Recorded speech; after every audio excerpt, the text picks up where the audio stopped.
¿Hay preguntas? Me imagino que hay un montón, porque ahí estuve supervisando con Vicky y vi que hay mucha inquietud sobre la coordinación. Así que escucho si tienen consultas, preguntas. Elina, Mario, a mí me quedó cuando hablábamos de lo bizarro, que después en el operativo hablábamos, nos acordábamos la situación de un compañero que trataba mal y duró una clase, pero ¿qué otros ejemplos de algo bizarro puede ser? bueno, ahí en el operativo se dijo algo bizarro, bien bizarro. Ojo que bizarro tiene dos acepciones. La acepción en español quiere decir valiente y se aplica mayormente a los militares y a sus galas, en términos de los uniformes. Se dice, por ejemplo, los granaderos bizarros de San Martín. Pero en francés y en inglés, bizarro quiere decir raro, exótico, imprevisto. Bueno, uno se puede encontrar en un grupo, inclusive antes de establecer el encuadre, con algo bizarro. Por ejemplo, ha pasado, sobre todo en los grupos presenciales, que hay algo raro que uno tiene que tomar en cuenta desde un cierto sentido común. Es decir, cuando ustedes, por ejemplo, entran en un grupo nuevo, ya tienen una fantasmática de lo que puede ser un grupo, aunque no conozcan a nadie. ¿Por qué? Y porque ya estuvieron en muchos grupos. Por ejemplo, no sé, toda la gente está vestida, mínimo. Ahora, pudiera ser que haya otras situaciones bizarras, como por ejemplo movimientos del cuerpo, conductas, sonidos, gritos, formas de hablar. Y como estamos en una disciplina que tiene mucho que ver con el establecimiento de la estructura mental del otro, yo tengo que saber, o por lo menos aproximarme a un conocimiento de con quiénes estoy. Y esto puede verse o no. El caso más crítico es el del psicópata. El psicópata no se ve, al contrario, es un tipo genial que entró al grupo y que de pronto se transforma en líder, inclusive líder afectivo, sobre todo, un seductor, es alguien con quien todo el mundo quiere juntarse, pero resulta que tiene un plan, y el plan es destructivo. Va a tener que pasar un tiempo hasta que aparezca ese plan, y por supuesto que tiene que aparecer antes que nada en la mirada del coordinador. Y a ese sujeto hay que desagruparlo. Y eso es un garrón para un coordinador, ¿no? Tener que desagrupar a alguien. O, por ejemplo, si yo detecto que hay signos visibles de psicosis. La psicosis, en términos de lo visible, de lo fenoménico, dice Lacan, tiene tres puntos que se notan. Uno, algo raro en el cuerpo.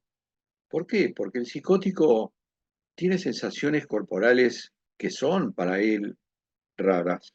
Por ejemplo, el esquizofrénico, que es el psicótico temprano, tiene la percepción de que su cuerpo se despedaza. Entonces, tiene movimientos raros que llaman la atención enseguida. Además, un psicótico suele tener una mirada como alucinada, perdida, los ojos muy abiertos. A veces hay estigmas en el cuerpo. Por ejemplo, muchos psicóticos aparecen con los dedos quemados.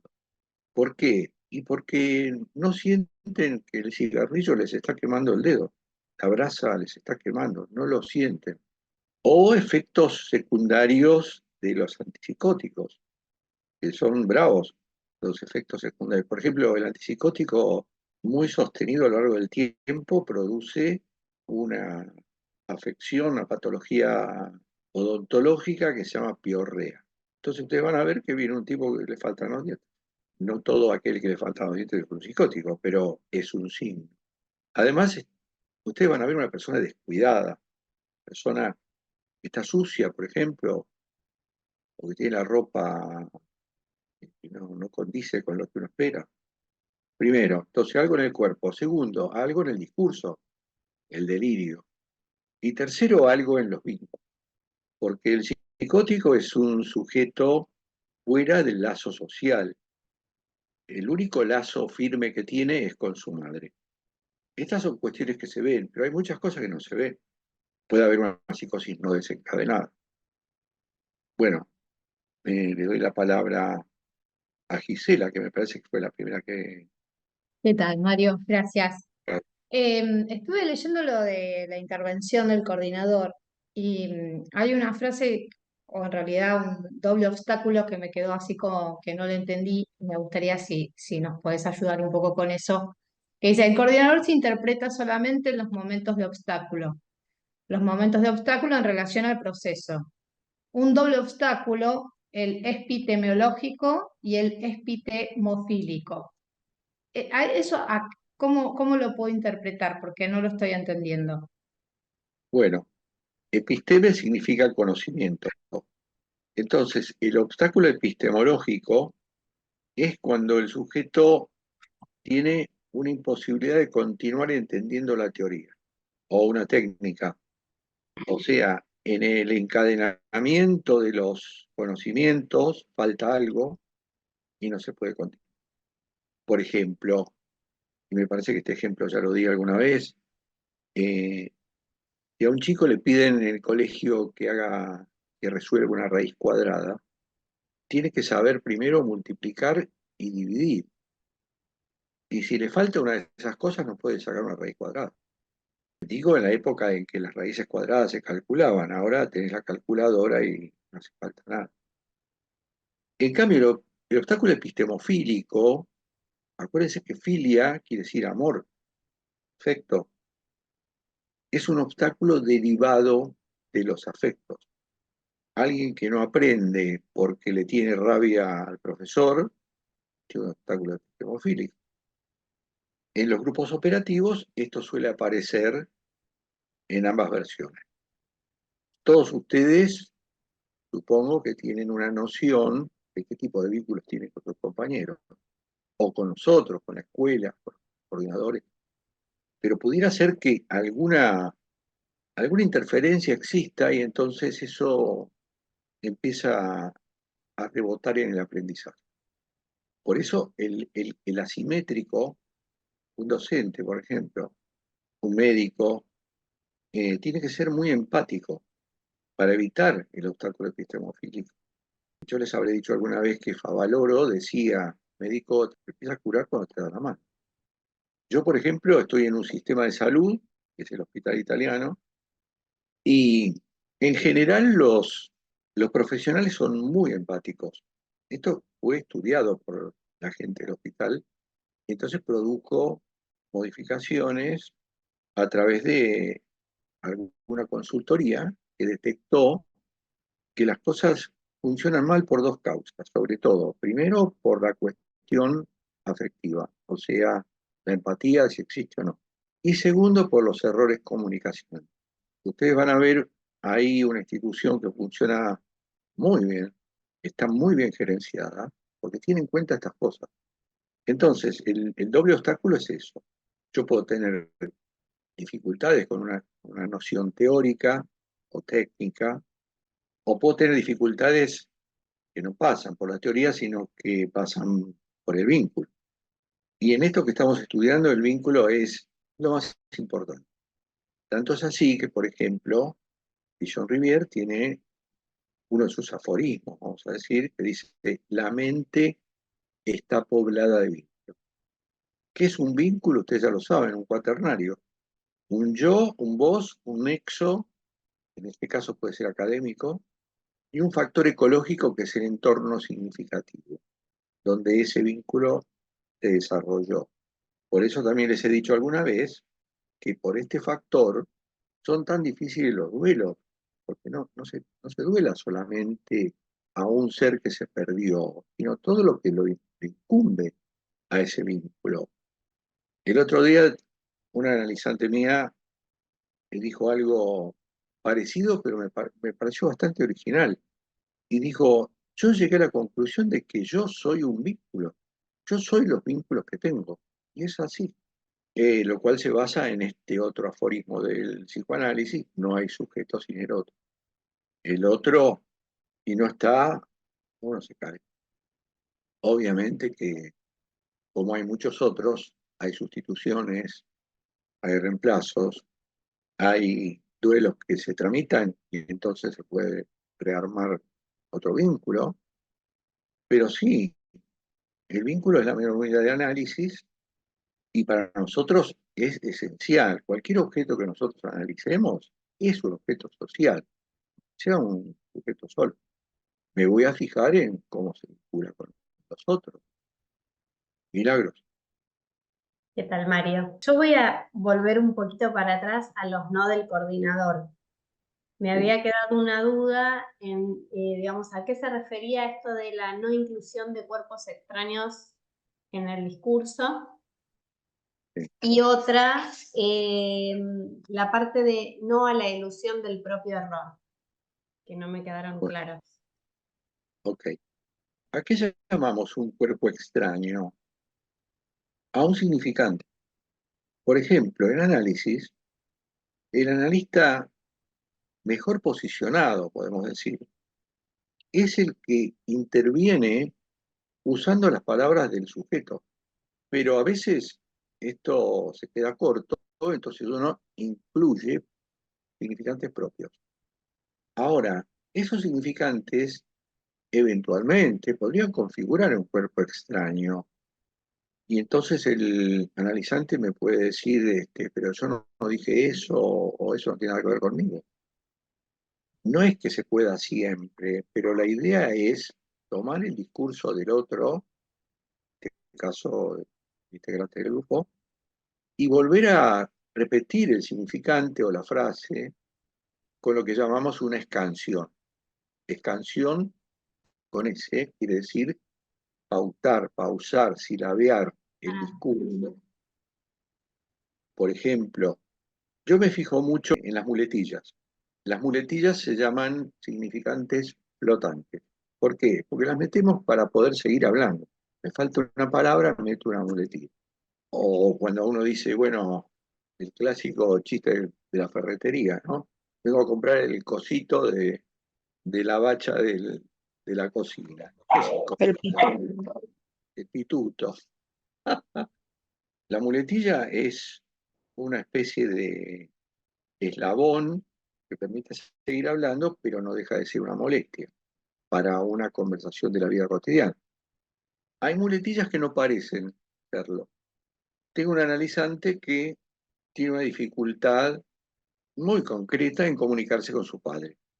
Es una mujer, es una chica joven que vive en el campo con sus padres, estudió agronomía o alguna cuestión ligada con la actividad rural, pero resulta que ella tiene un padre muy conservador, que solamente tiene tambo y cría de ganado, y ella tiene muchas ideas sobre incorporar la agricultura, porque el campo no es solamente ganadería, la agricultura. Pero tiene miedo de decirle al padre, ¿por qué no probamos esto? Pero es un miedo que la paraliza. Hasta me ha llegado a decir, me falta el aire, no puedo hablarle. Entonces vamos un poco para atrás y resulta que en la infancia, que es donde está todo, la madre siempre le decía, no lo molestes a papá, no le digas, no le preguntes nada, pregúntame a mí, porque él está trabajando, no lo molestes. Entonces, claro, eso quedó como una marca. A papá no se le puede hablar. Obviamente que esto tiene muchas implicancias. Cuando investigo un poco me doy cuenta que es una chica que ha tenido sucesivos fracasos amorosos, la han dejado, la han abandonado los hombres. Y yo le pregunto, bueno, si tu mamá estuviese al mando del campo, ¿vos le dirías tus ideas? Sí, no tendría ningún problema. Pero papá no puedo, me ahogo. Entonces, en algún momento me doy cuenta que ella tiene una muletilla. Y es una muletilla que pasa inadvertida y consiste en una frase que es la siguiente, tal cosa por decirlo de algún modo. Siempre dice lo mismo. Cuando da un ejemplo, dice, bueno, por decirlo de algún modo. Entonces le hago ver eso. ¿Te das cuenta? Le digo que repetís una frase cuando te falta algo, ahí me la metés como para seguir hablando. No hace falta, no haría falta. Entonces, cuando ella conecta esto con la dificultad que tiene con el padre, llegamos a la conclusión de que esta frase indica exactamente lo que le dijo la madre. Hay cosas que no se pueden decir y hay que decir otras. Digamos que hay que disfrazar las palabras porque pueden provocar algo que no se sabe qué. Obviamente que yo ya sé de lo que se trata. juntando las dificultades que tiene con el padre, con las dificultades que tiene con los hombres, es evidente que su tema tiene una raíz sexual. Ahí hay un peligro en este vínculo con el padre. Aunque nunca pasó nada, ni siquiera se le pasó por la cabeza consciente que pudiera haber pasado algo ahora que se están destapando tantos incestos de los padres, que siempre los hubo, pero ahora, bueno, se saben. Porque la represión del incesto es muy fuerte de hijos a padres, pero no es tan fuerte de padres a hijos, sobre todo de padres a hijas, padres varones a hijas mujeres. ¿Por qué? Porque la hija mujer es una versión renovada de la mujer original. Entonces, cuando falla la ley externa, la pulsión se libera, aparece el goce y se produce el incesto.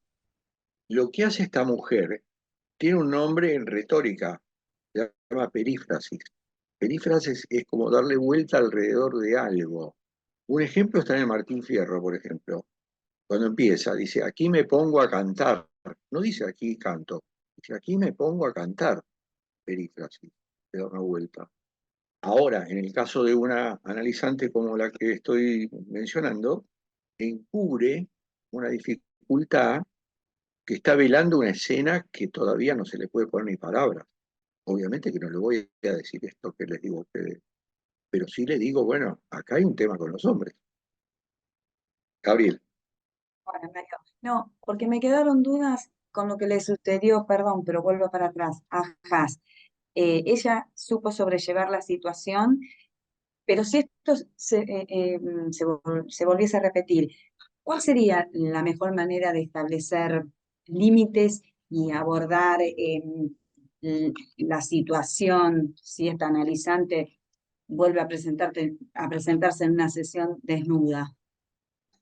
Lo pueden interpretar, ¿eh? Son libres. Ok, entonces, obviamente es una situación bizarra que viene justo a lo que estamos hablando, en términos de la dificultad que ofrece esa cosa previa que ataca el sentido común, siendo que nosotros justamente atacamos el sentido común. Pero en ese caso es algo más que una ruptura del sentido común.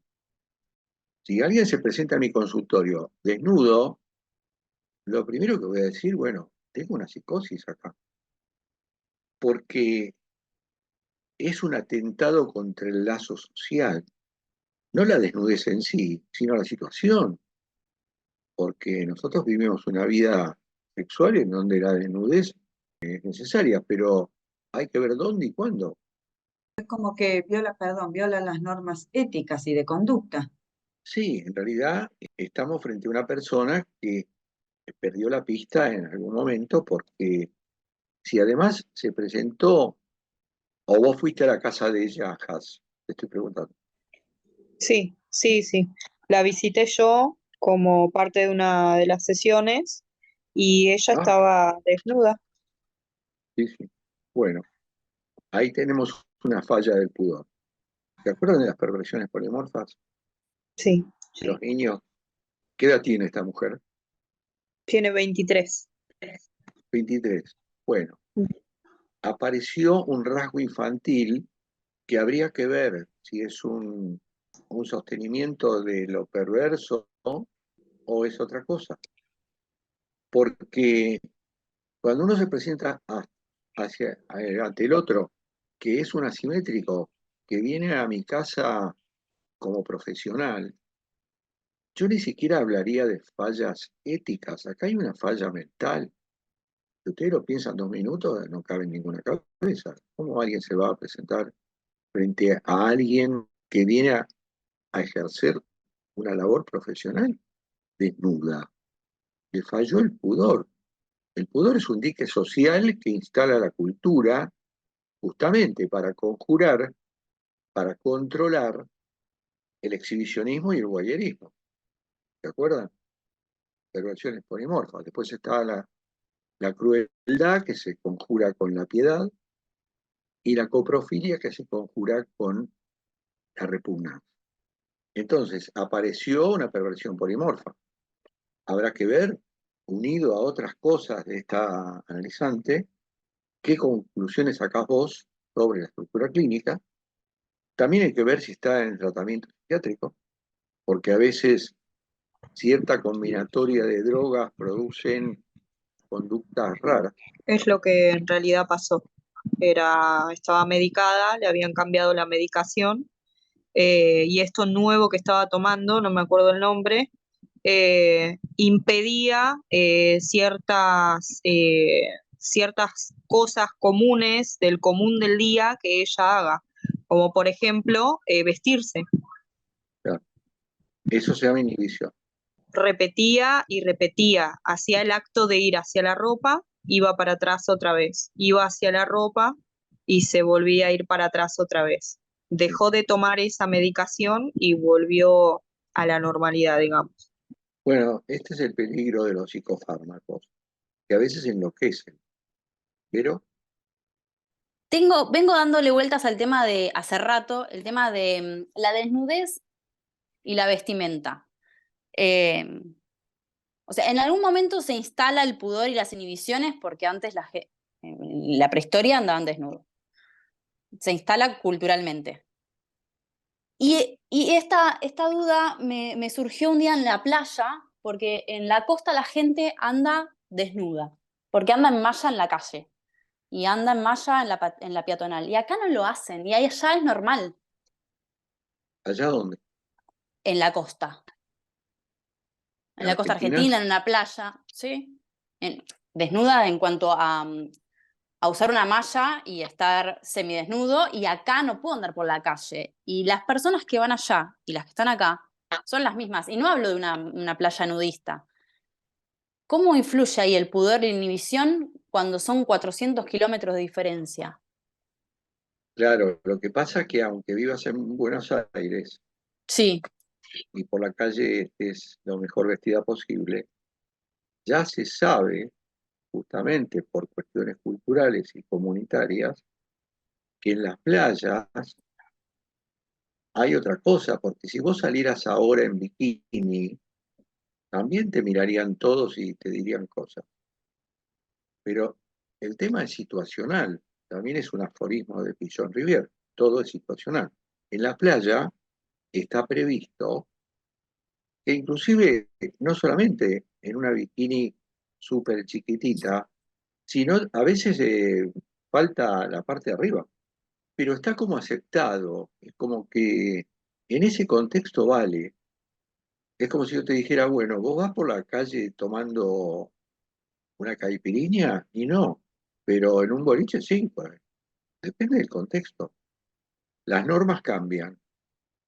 Entonces, esto es muy importante que sepamos qué normas hay en cada contexto. En una playa nudista, por ejemplo, si vos vas vestida, te echan, no puedes entrar. Yo lo supe esto por Rolando Hangling, ¿lo conocen? Rolando Hangling es un periodista que practica el nudismo en unas playas específicas. Una vez se fotografió desnudo con una novia japonesa que tenía y salió en las revistas, así, desnudo, los dos. Bueno, ahí está como fuera de lugar, pero en la playa nudista es aceptado y estás en falta si vas vestida. Es algo que te cubra. O sea que las normas siempre dependen de la comunidad, del momento, del lugar, y a veces hay cosas mucho más agudas, por decirlo de alguna manera, tensas, en comunidades que son muy diferentes a las nuestras, en donde hay cosas que se hacen en público que acá no haríamos jamás.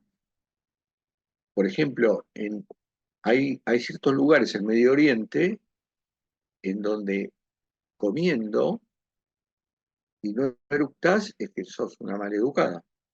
Y acá, al contrario. ¿Estás de acuerdo?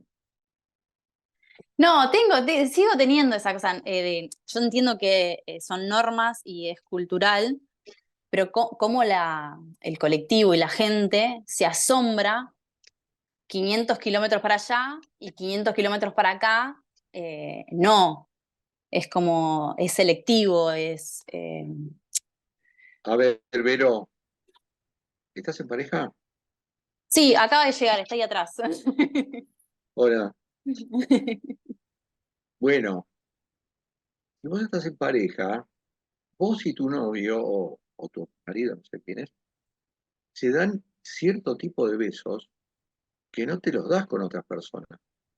Es más, hay gente que inclusive estando en pareja no quiere mostrar ese tipo de besos en público, aunque está permitido. O sea, depende mucho de las circunstancias. Por eso, cuando Pinzón habla de la situación, estamos hablando de eso. Están bien vistas en una situación determinada y mal vistas en otra, sin ni siquiera llegar a extremos. Yo les habré contado alguna vez lo de los esquimales. Hay un libro muy interesante que se llama El país de las sombras largas. Los esquimales, los originales, los que vivían en iglús, sombras largas porque el sol siempre está abajo, tienen costumbres que nosotros repudiamos. Una costumbre es que si a un hombre lo invitan a un iglú y lo atienden y lo llenan de cosas exquisitas o no, a la noche tiene que tener sexo con la mujer del dueño de casa. Y si no lo haces es una ofensa.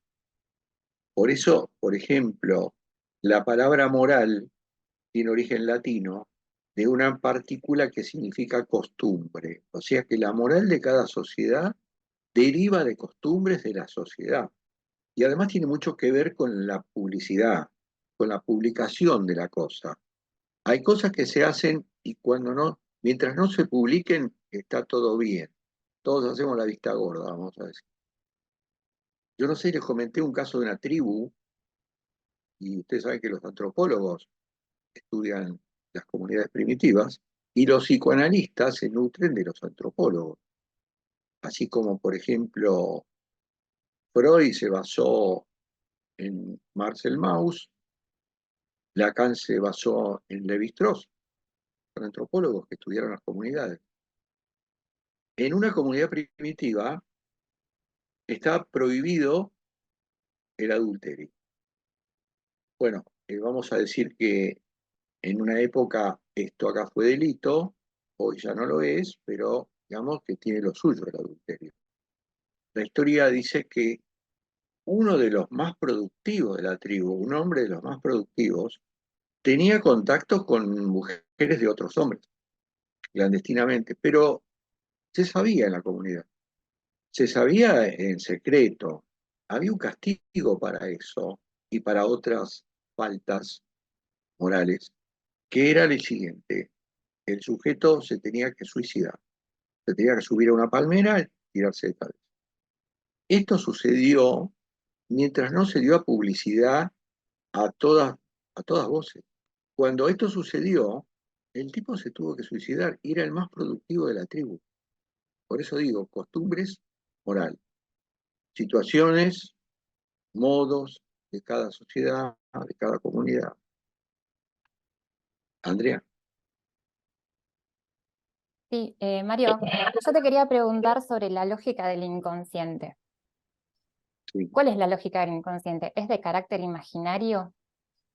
Y por otro lado, el inconsciente es individual, no es colectivo, pero en un punto, en el grupo, ¿no se vuelve colectivo también? Y como nosotros como coordinadores tenemos que estar atentos al inconsciente individual y al inconsciente grupal. La lógica del inconsciente es la lógica de las paradojas. Rige el principio de contradicción. Contrariamente, la lógica del sistema psicológico es la lógica de la no contradicción. Por eso en el inconsciente se ve en los sueños que vos decís en análisis: soñé con mi papá, pero no era mi papá. Esto se llama condensación. Y rige también el desplazamiento, en donde de pronto, por decirte algo extremo, una situación no es una situación, es una persona, o viceversa. Segundo, para Freud no hay inconsciente colectivo. Eso es de Jung. Lo que sí hay, y ustedes ya lo estudiaron, son los organizadores grupales. Y ahí aparece algo que podría arrimarse a la idea, que es el fenómeno de la circulación fantasmática. Ansiedad. Circula el discurso, cada uno cuando habla pone el inconsciente a disposición, aunque no se dé cuenta, y también pone a circular una escena deseada. Como los inconscientes son individuales, pero se comunican entre ellos, una de esas escenas predomina y se instala como organizador.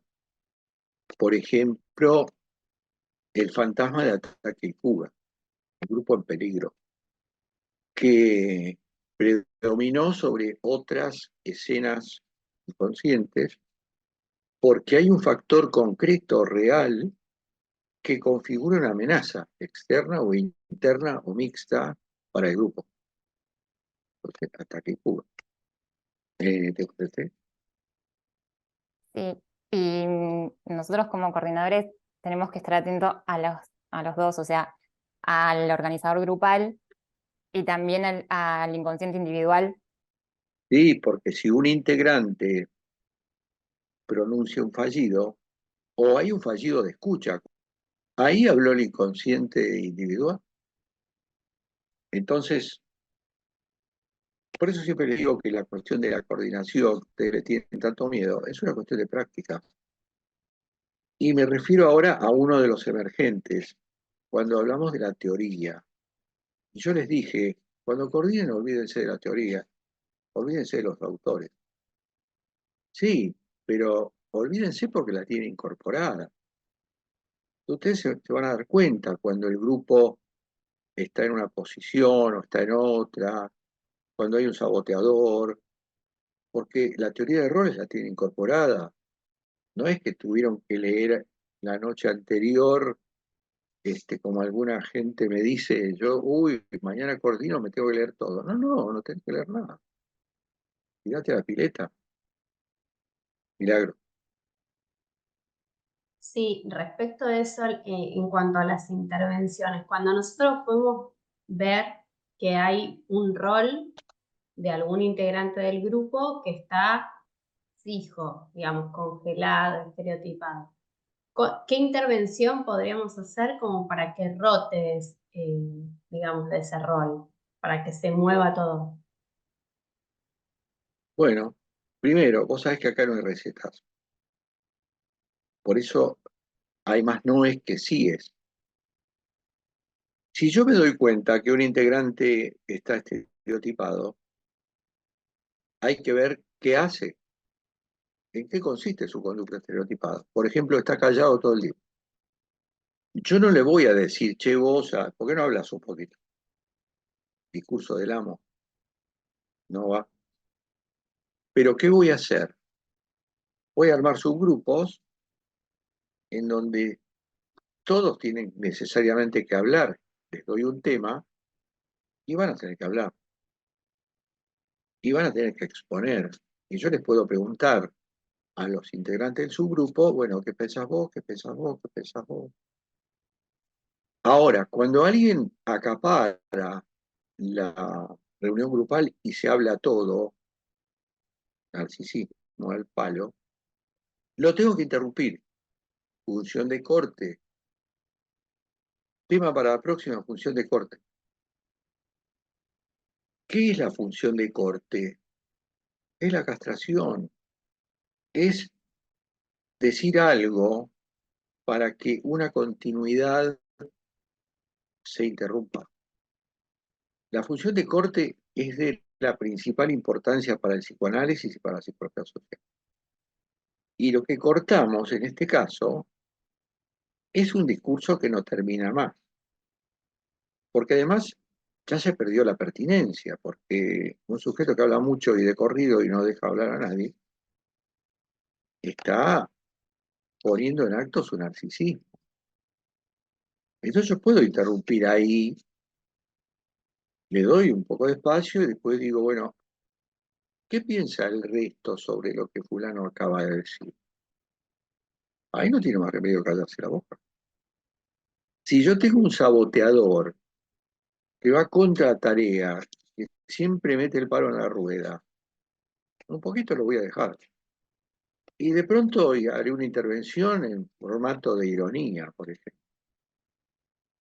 Por eso ustedes tienen que practicar esto todo el año, para ver cómo es el estilo de cada uno, de cada una, para intervenir frente a situaciones que siempre son inesperadas, porque el grupo es una incógnita punta a punta. Yo no sé qué va a pasar en el grupo, esto ya lo vimos. También hay preguntas sobre la cuestión del goce. Ustedes saben que hay un tema que vimos el año pasado, ya constelación de goce. Bueno, el goce no se puede eliminar siendo mortífero, no se puede eliminar. ¿Por qué? Porque va junto con la pulsión. La pulsión no descansa, el goce tampoco. Ahora, el goce sí hay que administrarlo. Si yo detecto que el grupo está en un goce puntual, insistente, no administrado, focalizado, y yo tengo que abrir el juego para que ese goce recaiga sobre otras cuestiones. Por ejemplo, vamos a suponer, hoy veo una compañera que tiene un collarín, Romina. ¿Sí? Sí, seguramente ustedes saben lo que pasó a Romina, yo por ahí no lo sé. ¿Qué te pasó? Hola Mario. Bueno, No, tengo que operarme las cervicales y por el momento mantengo el cuello inmovilizado. ah, bueno, vamos a suponer que una, se empieza a meter con eso que le está pasando a Romina, pero no lo hace desde un acompañamiento, una buena onda, lo que fuere. Lo hace para hacerse notar, para tomar el protagonismo y de pronto deslizar comentarios sobre la situación de Romina, cosas por el estilo. Y pongamos que esa puesta en acto de una conducta es imitada por otros, porque nosotros tenemos un factor de identificación muy fuerte. Entonces por ahí nos prendemos en algo que no es demasiado aconsejable. Es propio del humano. Entonces, frente a eso, yo veo que todos están gozando, y Romina también, pero de otro modo. Y el goce ahí está focalizado, entonces no está administrado, no está distribuido. Un goce bien distribuido, ¿qué me da como resultado? Una buena tarea del polo técnico y una buena tarea en el polo fantasmático. Se arman los vínculos, se utilizan las fantasías y los deseos en favor de la tarea, que es el eje central. El grupo aprende, los roles rotan. No se olviden que estamos en una comunidad que tiende a la fijación de los roles. Es una comunidad que le conviene los roles fijos, ya sea líder, chivo, portavoz, el que fuere. Le conviene. ¿Por qué? Porque el humano es repetitivo, es inercial. A mí me da comodidad, es mi zona de confort, la calecita de siempre lo mismo. Yo como coordinador o como analista tengo que sacar al sujeto de la zona de confort, tengo que desafiarlo a que se mueva de ahí. Las funciones también tienen a ser fijas, pero tienen un sentido. Funciones muy concretas, docente, analista, coordinador, coordinadora, observador. La fijeza ahí es funcional al proceso. Pero los roles no. Los roles tienden a estereotiparse porque al grupo le viene bien que, por ejemplo, haya un líder que trabaje por ello, o dos que intercambien por todos los demás. ¿Por qué nosotros en el trabajo de campo y el trabajo de grado pedimos los borradores? Porque sabemos que no está pareja la cosa, que hay gente que trabaja más que otra, que hay gente que no trabaja. Bueno, me estoy pasando de la hora, 5 minutos. Entonces será hasta la próxima. Chao chicos, chicas. Chao, Mario, muchas gracias.